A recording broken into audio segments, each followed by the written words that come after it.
Hello there and good afternoon, ladies and gentlemen, to this special coverage of Ukraine-Russia conflict.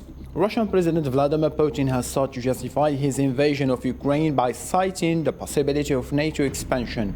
But now, more than 11 weeks into the war, the military alliance could grow by two, with Sweden and Finland poised to apply for membership, and Finnish president expected to announce today his position on joining. On the battlefield, the Russian-controlled administration in the Ukrainian city of Kherson has said it plans to request annexation by Moscow, a move that would confirm the Kremlin's permanent occupation of Ukrainian territory captured since February. Kiev said Moscow plans to hold a fake referendum on independence or annexation. The Kremlin responded that it was up to residents living in region to decide whether they wanted to join Russia, but any decision must have a legal basis. To this point, after 11 weeks since the beginning of this operation, what is Putin's intentions for the next weeks? Anyone, and could Ukraine save the eastern part of the country, or is it to be given up? To answer this question, we have Mr. Alvydas Medalinskas, an international relations expert from Ukraine, and Dr. Lakhvinder Singh, Director of Peace Program at Asia Institute in Seoul from South Korea. Gentlemen, thank you so much for joining us in this debate. The discussion begins right after this break.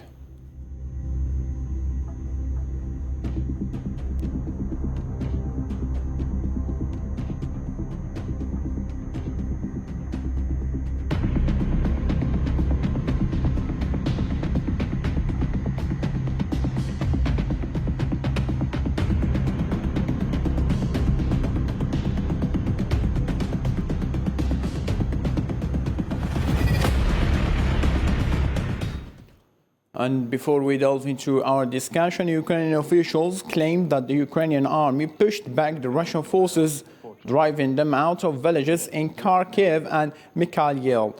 Chief in the Ukrainian army stated that armed forces took control of the Turkestan village and the Russian carried out an unsuccessful assault in direction of Vernopila village.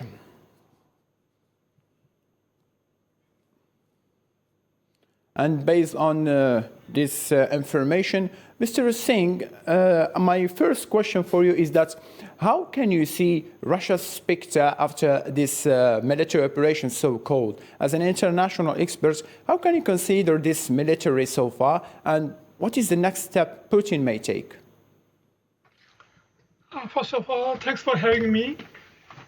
As the war progresses, the war is becoming more and more complicated. So it's very difficult for Putin to decide what to do next. Many people are predicting that Putin may formally declare the war on Ukraine and may throw its entire military weight behind the war. But it's not that simple, because most important thing for Putin is to keep the domestic population behind the war. As the war cost increases, it's very difficult for Mr. Putin to keep the local domestic support behind the war. So, a second most important factor for Mr. Putin to consider before he escalates the war is that his international allies like China, like India, remain behind the war. As you know, USA is putting a lot of pressure on China to stay away from helping Putin.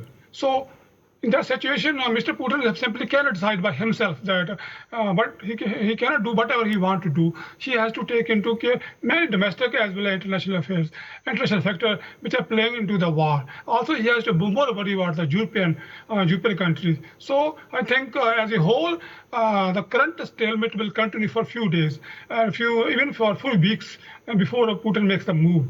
I think the war, which is going in the slow phase, will keep going. Mr. Putin will wait for a few more weeks and see to what extent Americans are ready to go. As you know, currently Americans are passing the law to help almost $40 billion as aid to USA, to Ukraine. And Mr. Putin will see if the law passes in the USA Congress, then Putin may decide to escalate the war, because that kind of serious money is being put into the put into the Ukraine war can help Ukrainian people in a very big way. And that can alter the whole scenario of the war.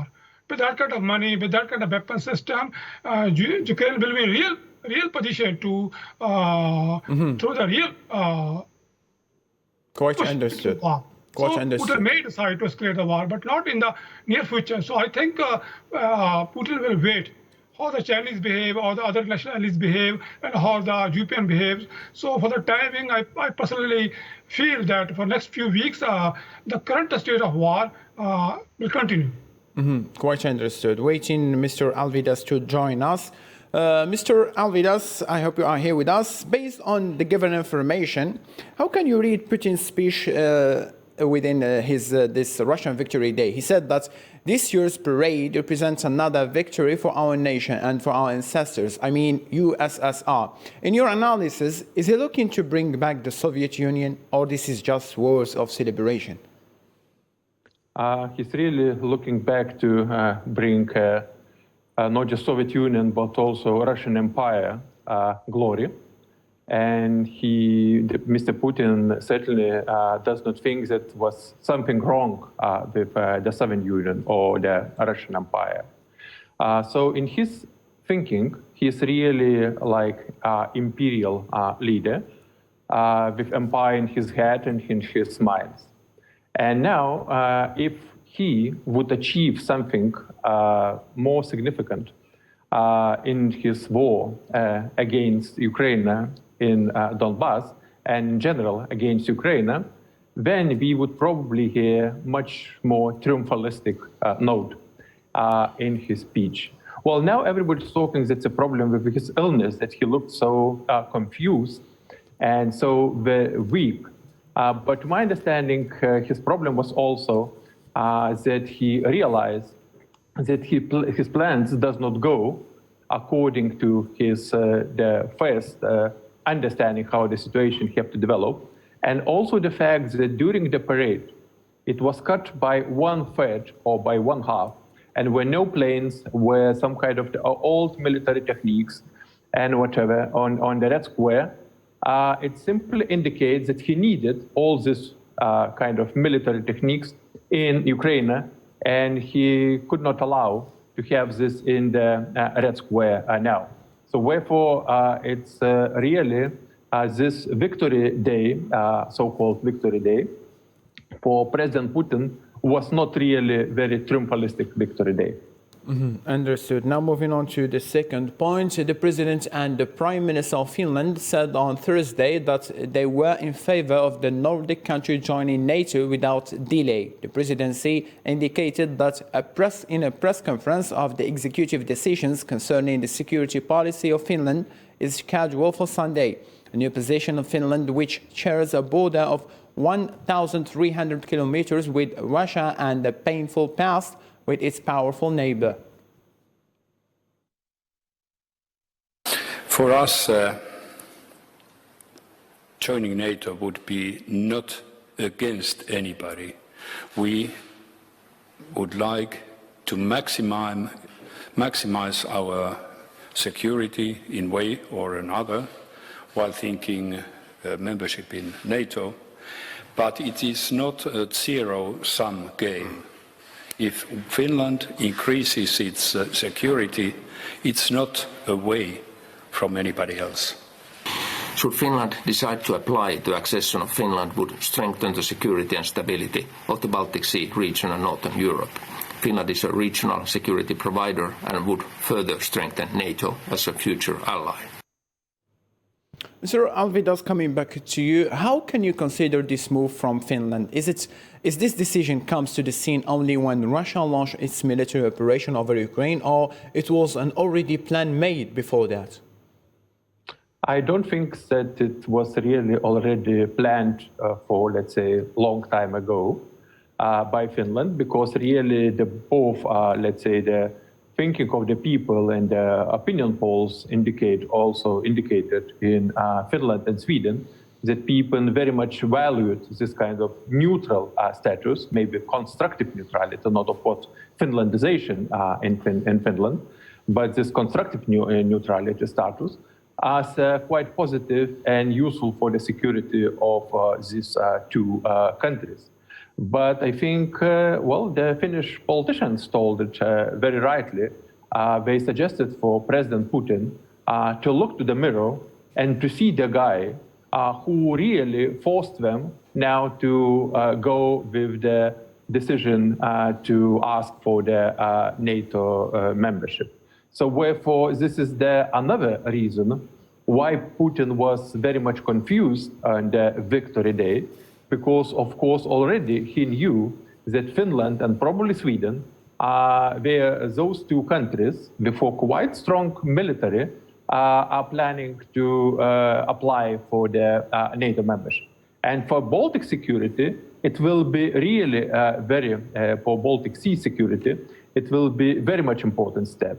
And in order to avoid some kind of Russian provocations or attack, United Kingdom suggested for Finland some kind of security guarantees in this transitional period if President Putin would decide to do some provocations against Finland. So wherefore, President Putin does not have a choice but just simply to accept this membership as a fact, and again, as his failure. Quite understood. Mr. Singh, don't you think that there is a sort of two-faced challenge between the NATO and EU leaders? In other words, some of them are trying to escalate the war, such as UK and Germany, whom they keep calling other countries to join the alliance. And on the other hand, France and Turkey probably are looking forward to bring the peaceful resolution close to the table. Yes, I agree. And there's a reason for that, There are different factors that play into the war, and different things that play into the minds of different countries. There's economic reason, there's security reasons, there are humanitarian crisis playing into the mind, and there is a historical legacy. So each country is looking at different things into the war. So as the war progressed, so far USA was able to keep the flock together because war cost was not too much.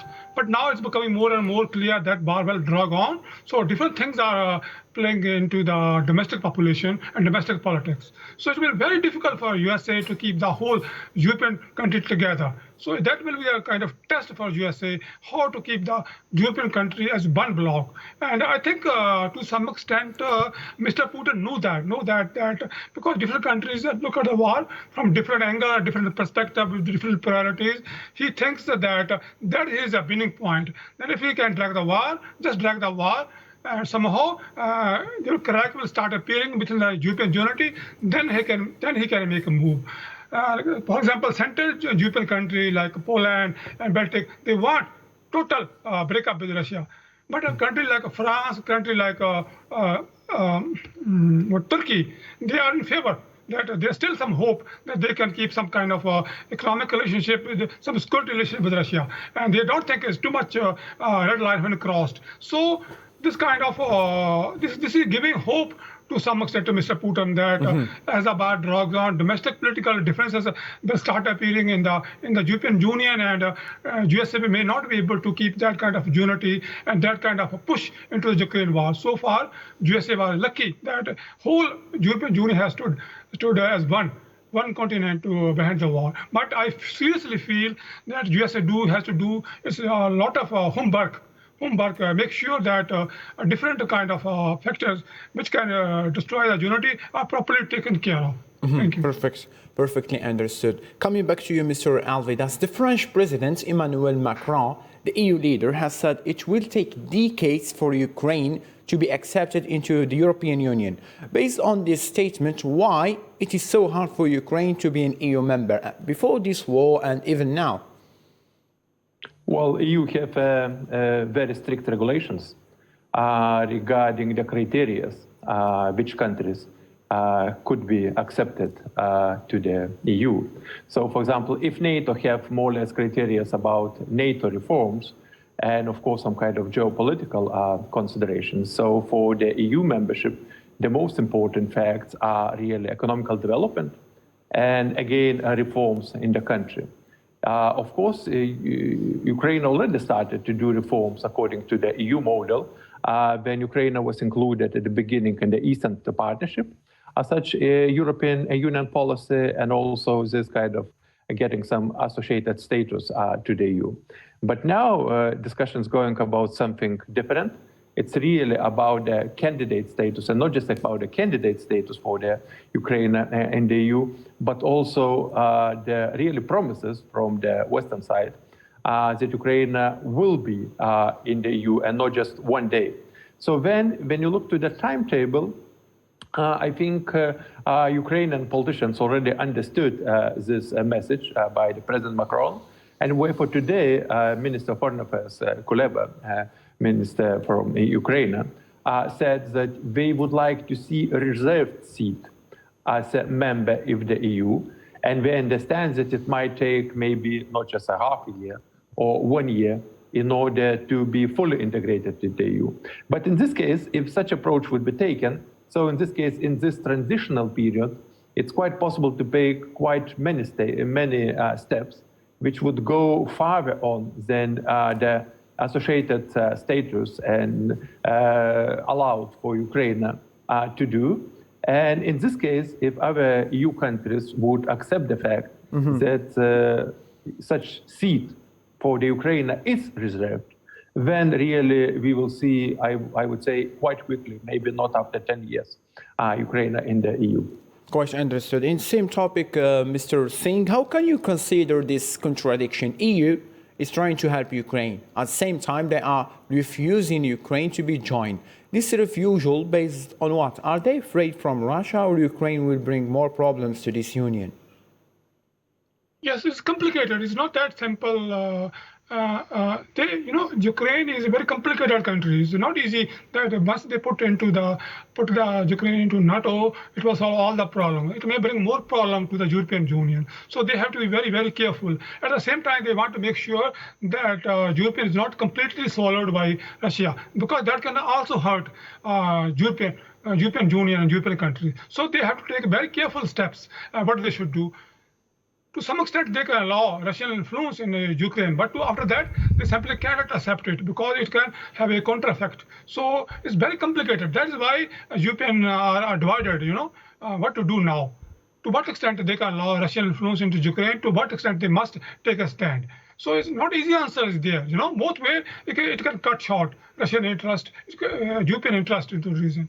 So yes, I agree. There is a serious contradiction into European position. They don't want to let Ukraine be part of NATO. At the same time, they want to defend NATO against Russia. But how they can do it, nobody knows. Quite understood. Now moving on, the foreign minister of the G7 countries will start the 3 days meeting in Germany, while the participation of Dmitry Kuleba, Minister of Foreign Affairs of Ukraine, and Nikolia Popescu, Minister of Foreign Affairs of Moldova, according to Andrea Zassi, representative of the German Foreign Ministry. The center of the meeting will be, of course, with the Russian military operation in Ukraine, the so-called also war. It is an implications for energy and food security. The meeting will also discuss the role of China, situation in Indo-Pacific region, Afghanistan, the Middle East, and combating the climate change.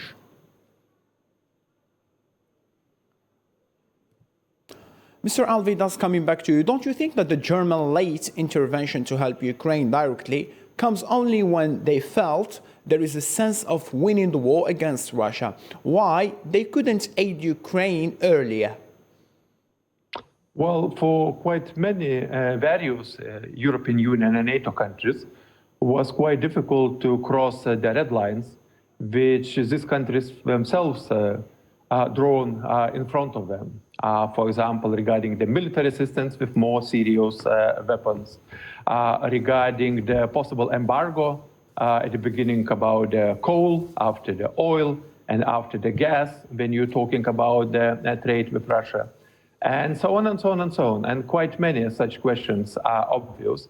But now when various European Union countries, including France and including Germany, already see Russia as a quite aggressive power, we really already began to think twice, I would say, and we reconsider the previous position regarding the subject.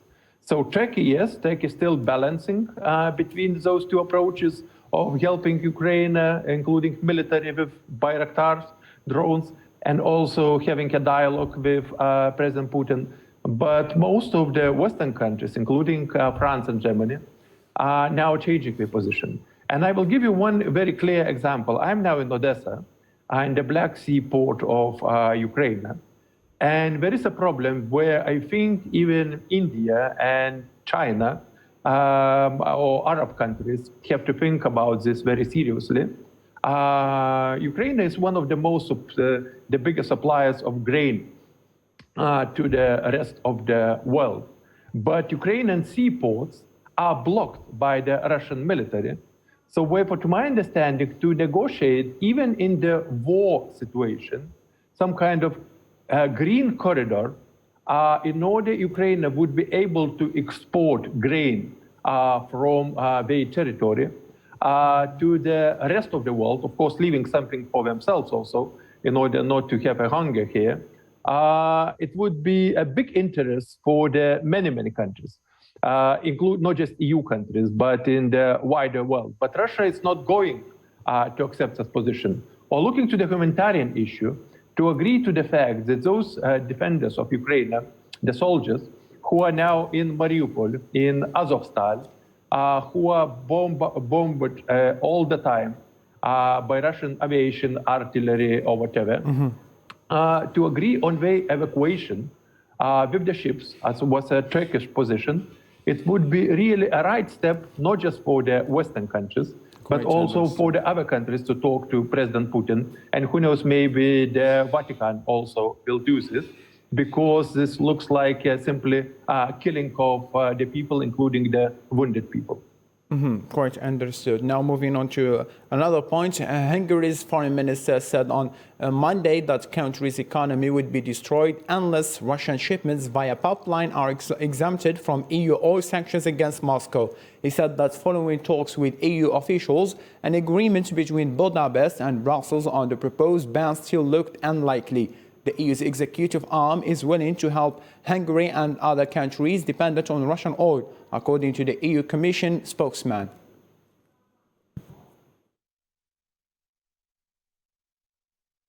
We acknowledge that Hungary and other countries that are landlocked and have a significant energy dependency on Russian oil supply are in a very specific situation, which requires that we find specific solutions. So that was what the discussion was about. It was a very constructive discussion, which allowed us to identify a certain number of issues on which to work. Mr. Singh, previously I have talked to Mr. Hussein Askari, who is a member of the Belt and the Road Initiative in Sweden. He told me that the sanctions imposed on Russia is a suicidal policy that will harm European countries more than Russia itself. Do you agree with that? Yes, I do agree. I think economic sanctions are a double-edged sword. If not applied carefully, it can cut both ways. Let me give you an example of North Korea. USA has been using economic sanctions to stop North Korea's nuclear program, but it made North Korea very angry. Instead of changing North Korea's behavior, North Korea has ended up having a full-fledged nuclear program, and it has hurt the whole entire region. Same way it can happen here in Europe. So instead of hurting Russian economy, sanction can hurt European economy, because there's no quick solution to Russian gas. How do you replace Russian gas in short term? And if Russian gas is stopped without any proper consideration, a lot of people can lose jobs, a lot of production companies can go bankrupt. So the whole purpose of punishing Russia is lost in the politics. So you do have to agree that economic sanction as a weapon, as a tool to control other countries' behavior has a limited applications. You cannot apply it endlessly, and you cannot use it as a main weapon, as a main tool to control other countries' behavior. To some extent, when a small country do some irrational behavior, this economic sanction can be used. But when a country like Russia when it's used against a country like Russia, it's very less effectiveness. So my suggestion is that USA should reconsider its approach. To what extent we can use economic sanction as a tool to control Russian behavior. I think it will not work. Already, Russian economy has been stored the major pressure of economic. Russian economy, Russian ruble has stayed strong. So far, there's no visible effect on the Russian economy so far. It means the Russian economy has withstood the attack. It means now it's turn of the European economy how to survive the economic sanction imposed by themselves. So I agree with the point that it could prove suicidal if not applied carefully. But I want to be careful. I will never say that economic sanction on Russia should not be applied, because this is only one of the key tools at the hands of the international community at present.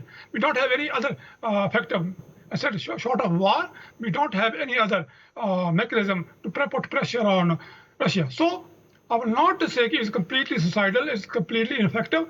I want to say that it should be applied very carefully and very, very technically. To some extent, we can use it, and to some extent, we should let it go. So it should not be applied emotionally. There should be no space for emotions. It should be properly studied and carefully applied. Thank you. Quite understood. Mr. Alvidas, coming back to you, Hungary was the first country that responded to Putin's call to pay by ruble. Yet, the sanctions imposed on Russia destroyed the basis of its economy. So, as a European, do you think that this sanctions policy is really going to bring a way out for Ukraine by sacrificing other countries? I mean, these sanctions are considered like a sword of double edges. Well, of course, every sanctions might have double edges, and yes, as you said, a sword of double edges. But to my understanding, only at the beginning, and during the so-called hybrid warfare against Ukraine, which started from 2014 and with the Crimea annexion and this war which was going on in Donbass, let's say the Western countries only then were considered that maybe sanctions might some kind of correct Russia's or restrict Russia's actions in Ukraine, and maybe President Putin really decided to go back. But to my understanding, now sanctions have a little bit different really meaning, or really not just a little bit, but quite strongly different meaning, because Russia is the country which is very much benefit from the trade of the energy resources. Oil, gas, a little bit coal, and maybe some other metals, and so on. So on the natural resources. And then when you have sanctions regarding embargo on oil and gas, what Western countries are doing, they're trying to stop not just economical development of Russia, but military development of Russia. Because Western countries, to my understanding, understood that Putin have ideas regarding military expansion and military aggression, not just against Ukraine.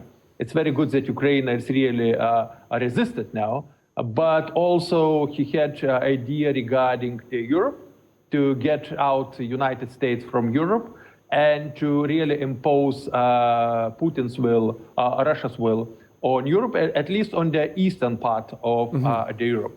And then Western countries understood it's a real threat, and they decided to do some sacrifice, maybe even in economical terms, and to go with this coal embargo, now oil embargo, and probably might go with the gas embargo in the beginning, in the future.